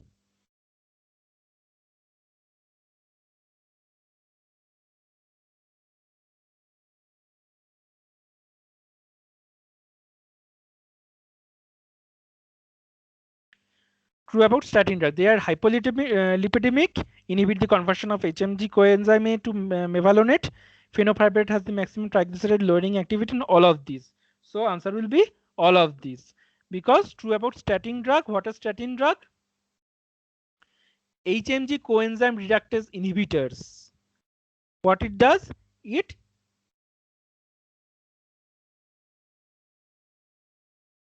They competitively inhibit the conversion of HMG coenzyme A to mevalonate by enzyme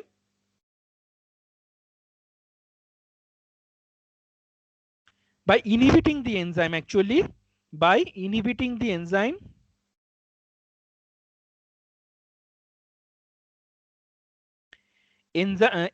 coenzyme A reductase. And HMG coenzyme A reductase, if it is inhibited, then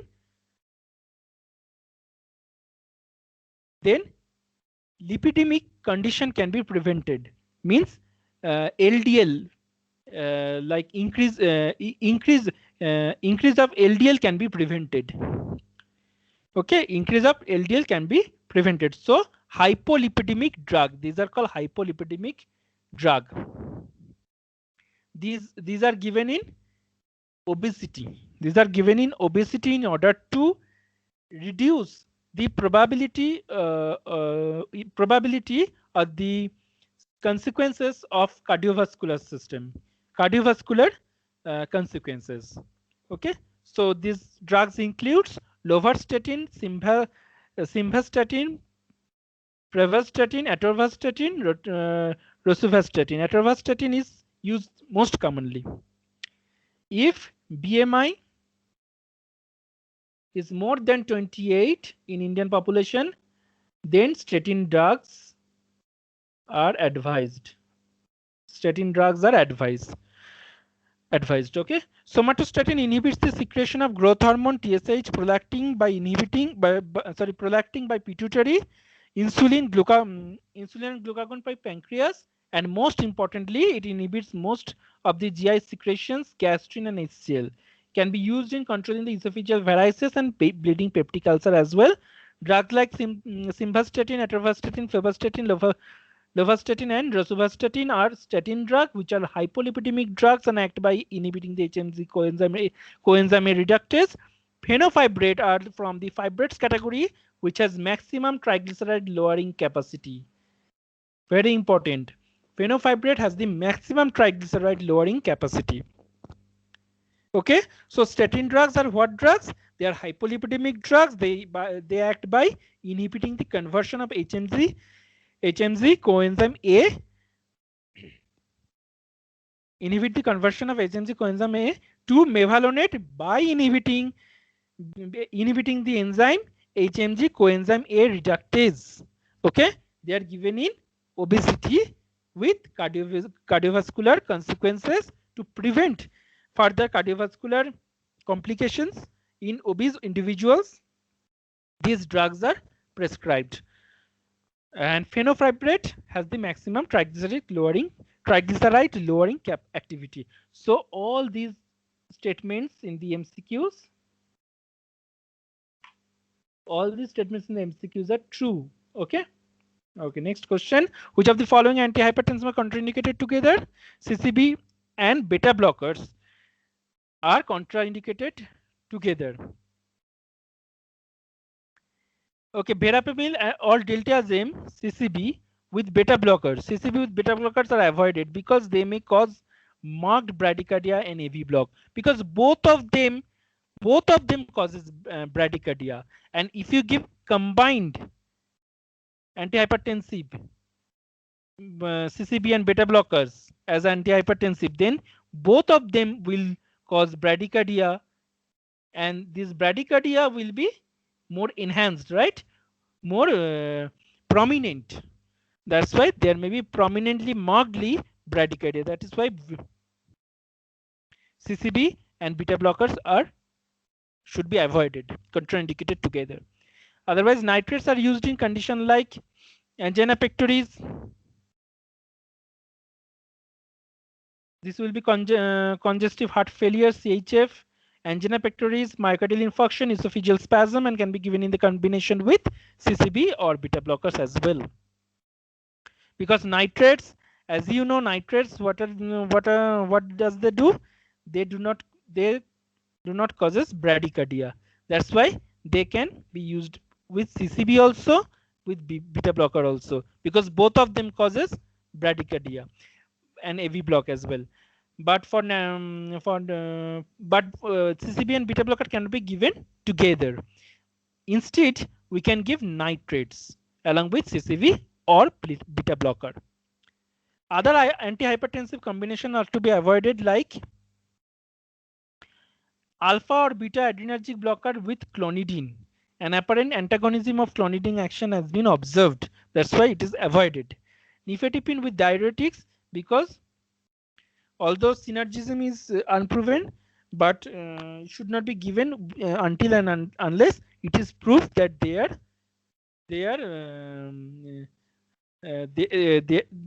can be used in as antihypertensive combinations. So that's why these are also avoided.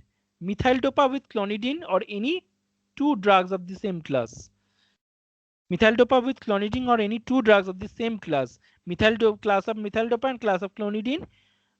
So both are avoided as well. Okay. Other combination can be used like CCB and nitrates and beta blockers, CCB and ARB. This can be used. CCB and beta blockers cannot be used due to bradycardia and AV block. Intermediate acting insulin. Which one of these following is intermediate acting insulin?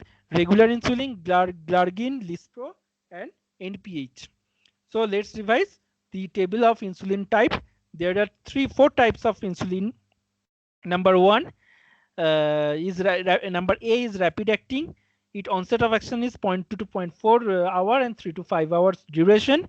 Short acting, intermediate acting, and long acting. Short acting is the regular. Regular one is the short acting. And intermediate acting is insulin lente, neutral, protamine, hezedron, or NPH. Okay, neutral, protamine, hezedron. And long acting is glargine. Glargine is long acting. Glargine is long acting. Duration of action stays up to 24 hours.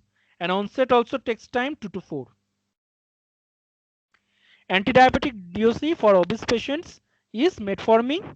It is an antidiabetic drug for biguanides category. Also, go through this table, very important for FMG, very important for FMG. This table, this simply gives direct question. If you know the answer, you will easily get 1 marks from here. You don't need not to use so much of memories and brain. Just if you know the answer, you can easily get 1 marks also. 1 mark from this table. Okay, so just remember the type of insulin, duration of action, and what are the subtype. Like insulin lispro is rapid acting, insulin aspart is rapid acting, regular insulin short acting. Very important. This simply gives insulin lispro is which type of insulin, rapid, short, intermediate, long, like this. Okay, next question, metformin. Metformin is a biguanide category, as you know. Another is fenformin is there.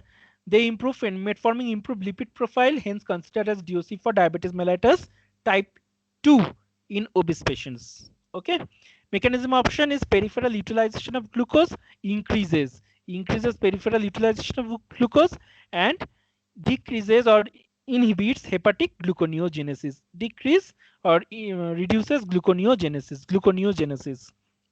Gluconeogenesis means synthesis of glucose from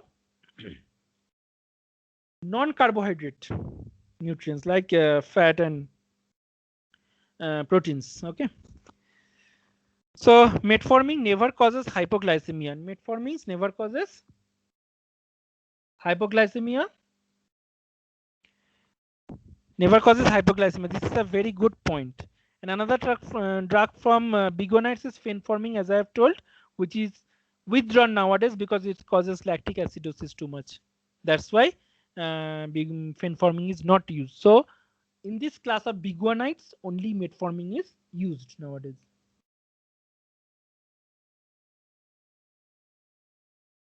So next is sulfonylureas.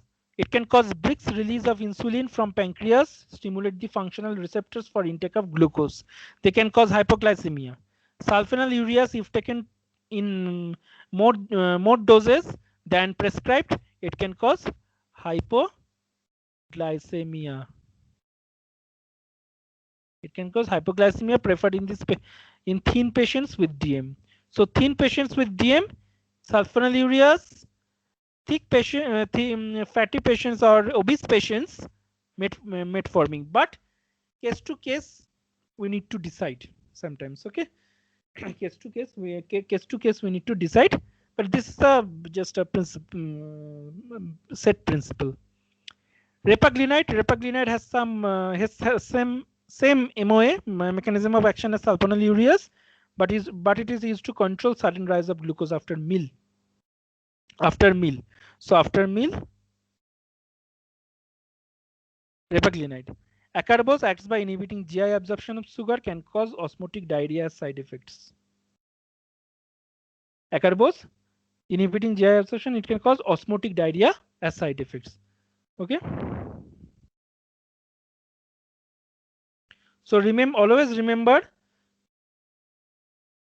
the side effects. Very important.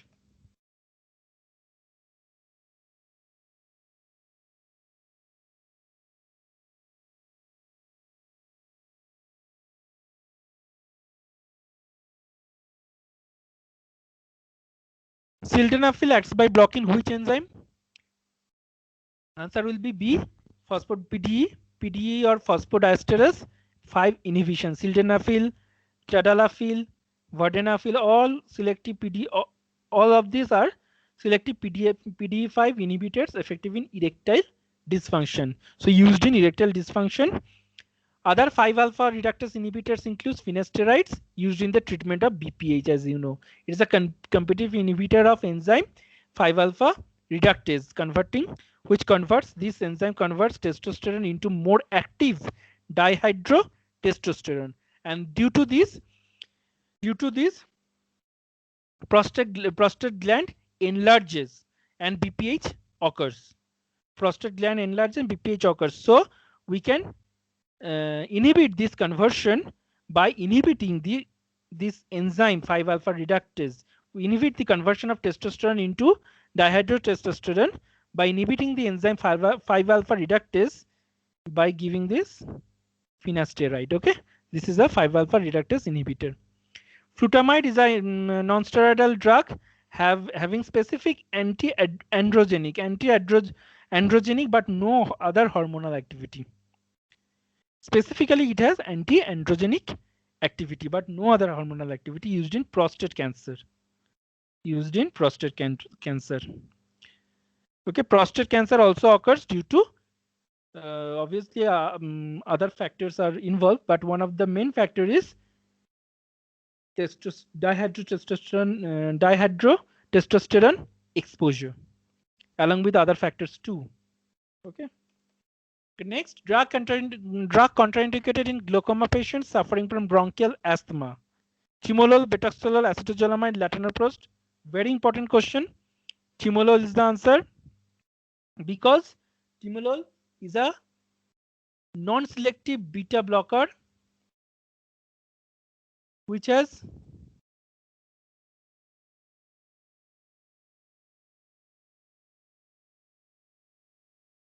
beta blockers. So non-selective beta blocker timolol.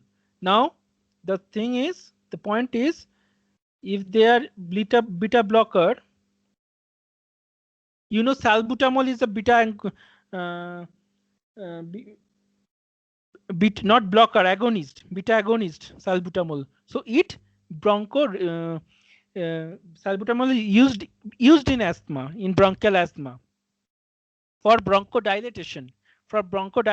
So beta blocker actually it causes the bronchial constriction.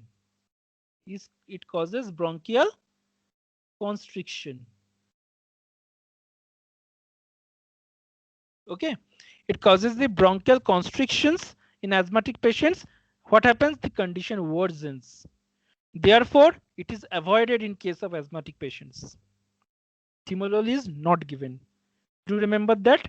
And betaxolol is less effective in lowering IOT than timolol because ocular beta receptors are predominantly of B2 subtypes. And acetazolamide is a CAI or carbonic anhydrase inhibitor, reduces aqueous formation by limiting generation of bicarbonate ion in ciliary epithelium. Acetazolamide can be given. And latanoprost is a prostaglandin analog, PGF2 alpha analog, acts by increasing uveoscleral outflow. This is also a good increase uveoscleral outflow. Increases uveoscleral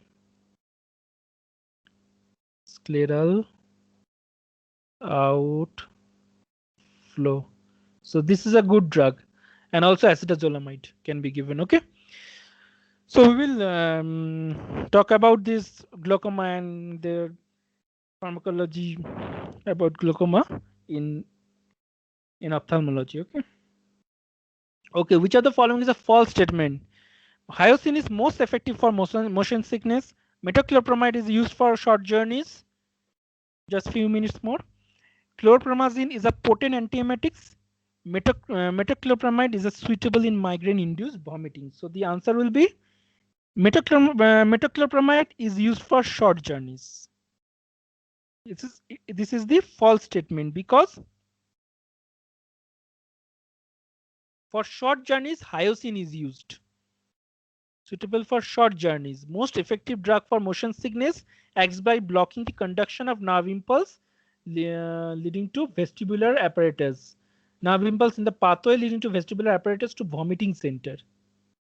Due to disturbance, due to instability in the fluid of vestibular apparatus, the vomiting center is stimulated, and there will be there is nausea. So this nerve impulse from vestibular apparatus to vomiting center, this nerve can be inhibited by hyoscine. Okay. Another thing is that ondansetron consider DOC for drug-induced vomiting. It will not work so much in motion sickness. And another thing, cancer in anti-cancer drugs induced vomiting also. Chemotherapy induced vomiting. Okay, and post-operative. So chemotherapy, both implies that drug-induced nausea and vomiting, drug-induced vomiting.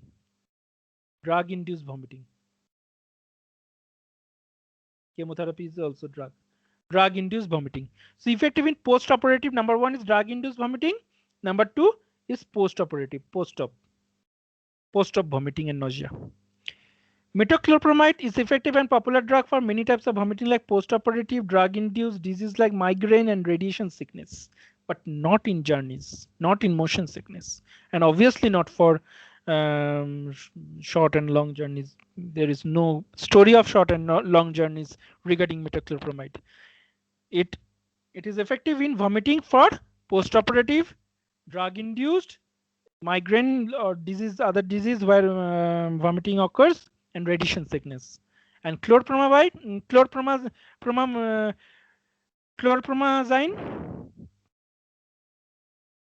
These are potent antiemetics, acts by blocking D2 receptors in CTZ.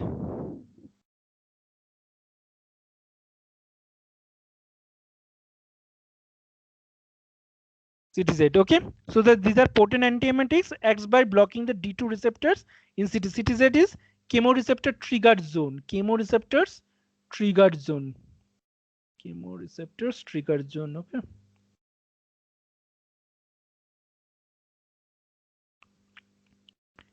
So this is about the antiemetics. Okay, next. So all of the following are antitussive except codeine, dextromethorphan, ambroxol, noscapine, except ambroxol. Ambroxol, you know, it has mucolytic action, not antitussive. It's a mucolytic action. Bromhexin and ambroxol. And antitussive means codeine and falcodine under opioids, or non-opioids drug like noscapine, dextromethorphan, and chlorphenidol. Chlorphenidol.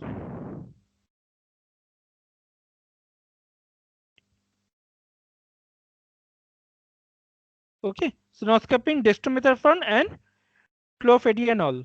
These are non-opioids. So antitussive. These are used in dry coughs. And mucolitis, mucus-laden cough. Mucus-laden cough. These ambroxol and bromhexin, then acetylcysteine, these are also, they breaks the mucus. They breaks the mucus. Okay, next.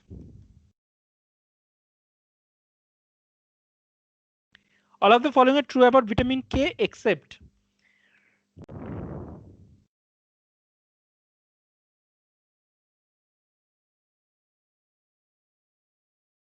required for synthesis of clotting factor. Hematuria is the first manifestation of deficiency, used as first line treatment in the bleeding condition. It has a water soluble form also.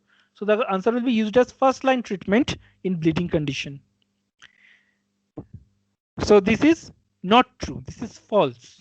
Vitamin K is a fat soluble dietary principle required for synthesis of clotting factors, and vitamin K is used in prophylaxis and not as first line. Is used as prophylactic treatment.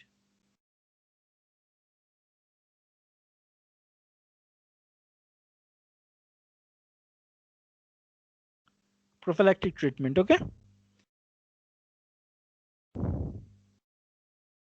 Okay, this is a drug response. drug response curve.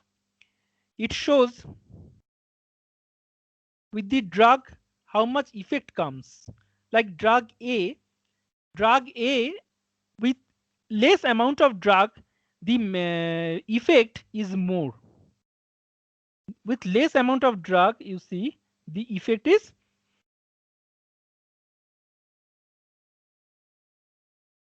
more. Okay, so drug A, that means drug A is most potent, more potent than B and C. Drug A and B are more efficacious than drug C because maximum effect, the pharmaco effect in drug A and drug B is more. Drug C, you see, drug C is here while drug A and B is here. Almost drug A and drug B are similar efficacious, similar effective, but drug A is effective with less amount than drug B. Drug A and drug B are similarly effective, but with less amount of drug A, drug A is effective with less amount, and drug B is as effective as drug A with more amount. Okay, so drug A is more effective, more potent, not effective, more potent than drug B. More potent than drug B. But effectivity is same. Drug A and B both are same. Okay. Now drug C.